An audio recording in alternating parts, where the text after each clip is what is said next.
Dostoyevsky, through Ivan, developed a good representation of how relativism works. Ivan rejects the absolutism of the church. For now, let us recognize that many of the world's great books understand that truth is a problem, largely due to our own limitations in perception. Going back to Plato's allegory of the cave, the description of prisoners who their whole lives are chained to a wall and name the shadows of things projected from behind them is a metaphor for human blindness to real things, or forms, as Plato calls them.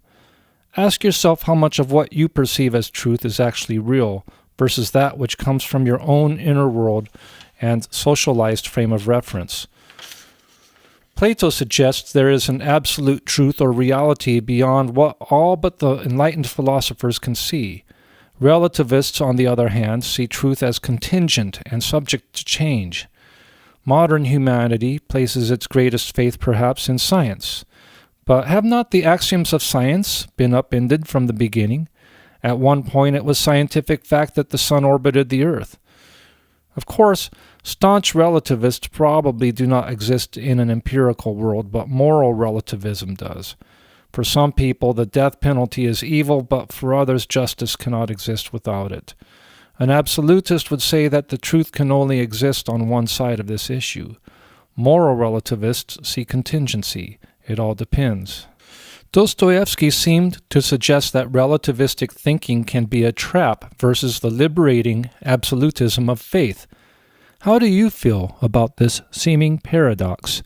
Is the rigidity of an absolutist model of meaning truly liberating? What makes relativism a trap? Be prepared to answer those questions in person. Turning to Camus, I think a reader has to understand The Plague, published in 1947, as an allegorical work on several levels. Some critics have seen a correspondence between Oran and Camus' own occupied France. As such, the motif of a trap arises for us once again. But beyond that historical allegory, we can more broadly see Oran as a metaphor for Earth itself. Are not the inhabitants of Earth quarantined, as it were, just as concretely as those in the disease-stricken city of the novel? There is no coming or going unless you want to count the minuscule number of astronauts who have ventured beyond the planet, but only temporarily. And what is the plague with which we all suffer, if we are to extend the novel's analogy? Death, the final incurable disease we shall all catch. And just as the plague in Oran seems to select its victims randomly, especially in terms of who lives or dies, it's an apt representation for the fickle finger of the Grim Reaper. Going back to video 1, the question then becomes, what is the purpose of existence in a world as absurd as Oran, where you are trapped within a city's walls to await your own end at an unforeseen moment? And what is the purpose of life when you're just going to die someday and more than likely be forgotten within 70 years or so?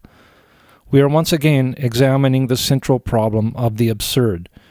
Camus does not really answer the question except to suggest that the individual can revolt by performing heroic and even noble deeds against oppressive forces, despite this performance occurring within the environment of the absurd. Dr. Rieu administers aid to the sick and dying in Oran, even knowing that he is essentially powerless against the plague bacillus. He does what he can to provide reassurance and relief to the suffering. He sends for cultures, tests, and vaccines, but in the end, the plague ends only when it is ready on its own, and its hold on the city dissolves as mysteriously as it arrived.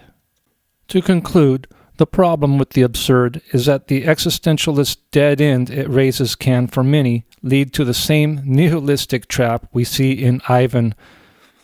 Camus' great American heir apparent, Kurt Vonnegut, depicts the absurd in his novel Cat's Cradle, and in the end he seems to suggest that it is better just to follow the lies of a bogus religion than to entrust science with solving human problems. The people at the end of his book are stranded on a desert island with no end game in sight and no apparent purpose for living other than the basic chores of survival. not unlike the inhabitants of Camus' Oran. For those who inhabit the earth as a whole, how is their condition any different?